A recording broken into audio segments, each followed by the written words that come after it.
سامعین کرام، علم جسے ہم اور آپ دینی تعلیم کہتے ہیں، قرآن و حدیث میں اس کی بڑی اہمیت وارد ہوئی ہے۔ اللہ رب العالمین نے قرآن کریم کی مختلف جگہوں میں اسی علم دین کی تاکید کرتے ہوئے امت مسلمہ کو نصیحت کی ہے اور کہا گیا ہے کہ علم حاصل کرو، اور اسی علم کے سلسلے میں اللہ رب العالمین نے سب سے پہلی وحی نازل کر کے امت مسلمہ کو یہ تعلیم دی کہ علم دین کا حاصل کرنا امت مسلمہ پر فرض ہے۔ اتنا علم حاصل کرنا فرض ہے جس سے وہ حق اور باطل کے درمیان تمیز کر سکے، تشخص قائم کر سکے۔ اللہ رب العالمین ارشاد فرماتا ہے، اقرأ بسم ربک الذی خلق، اللہ کے نبی پڑھو اپنے رب کے نام سے جس نے پیدا کیا۔ اقرأ بسم ربک الذی خلق، خلق الانسان من علق، جس نے انسان کو جمے ہوئے خون کے لوتھڑے سے پیدا کیا۔ اقرأ وربک الاکرم، پڑھ، تیرا رب تو بڑا کریم ہے۔ اس آیت کریمہ کے ذریعے اللہ رب العالمین نے امت مسلمہ پر حصول علم کی تلاش، علم کا حاصل کرنا فرض قرار دیا ہے۔ سامعین کرام، علم کیا ہے؟ علم ایک نور ہے، ایک روشنی ہے جس کے ذریعے انسان اچھی چیزوں کو دیکھتا ہے۔ علم وہ شے ہے جس کے ذریعے انسان حق اور باطل کے درمیان تمیز کرتا ہے۔ علم وہ شے ہے جو انسان کو گمراہی سے صراط مستقیم پر لاتا ہے۔ علم وہ علم ہے جو انسان کو انسان بناتا ہے، جو انسان کو جینے کا سلیقہ اور طریقہ بتاتا ہے۔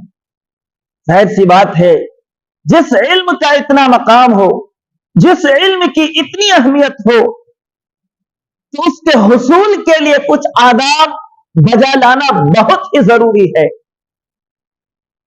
وہ آداب کیا ہیں؟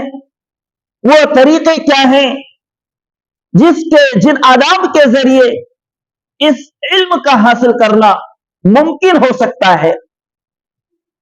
طلبہ اپنی زندگی میں ان آداب کو نافذ کر کے اللہ رب العالمین کا نور حاصل کر سکتا ہے۔ وہ چند آداب ہیں، آداب تو کئی ایک ہیں، لیکن بنیادی طور پر میں 5-6 آداب کا تذکرہ کروں گا جو تمام آدابوں سے بہتر اور بہت ہی لازم اور ملزوم ہے۔ پہلا ادب یہ ہے حصول علم کے راستے میں کہ ایک طالب علم جب مدرسہ آئے تو سب سے پہلے اپنی نیت کی اصلاح کرے کہ وہ کس لیے علم حاصل کرنا چاہتا ہے، اس کا مقصد کیا ہے۔ اپنی نیت کی اصلاح کرے۔ انما الاعمال بالنیات، تمام اعمال کا دار و مدار نیت پر ہے۔ جیسی نیت ویسی برکت۔ آپ کا مقصد کیا ہے؟ آپ اپنے والدین کو چھوڑ کر یہاں کیوں آئے ہیں؟ کیا ضرورت پیش آئی؟ یقیناً ایک اہم ہدف لے کر آپ یہاں آئے ہیں۔ اخلاص آپ کے اندر ہونا چاہیے۔ کسی بھی کام میں اخلاص بہت ہی اہم معنی رکھتا ہے۔ اگر آپ کے پاس اخلاص نہیں تو چاہے کوئی بھی کام کرے سب کے سب بیکار ہیں، اس کا فائدہ آپ کو نظر نہیں آئے۔ اخلاص بہت اہم ضرور۔ یہ علم ایک عبادت ہے، یہ حصول علم ایک عبادت ہے، اور کوئی بھی عبادت اخلاص کے بغیر معتبر نہیں ہوتی۔ اس لیے اخلاص کا پایا جانا بہت ہی ضروری ہے۔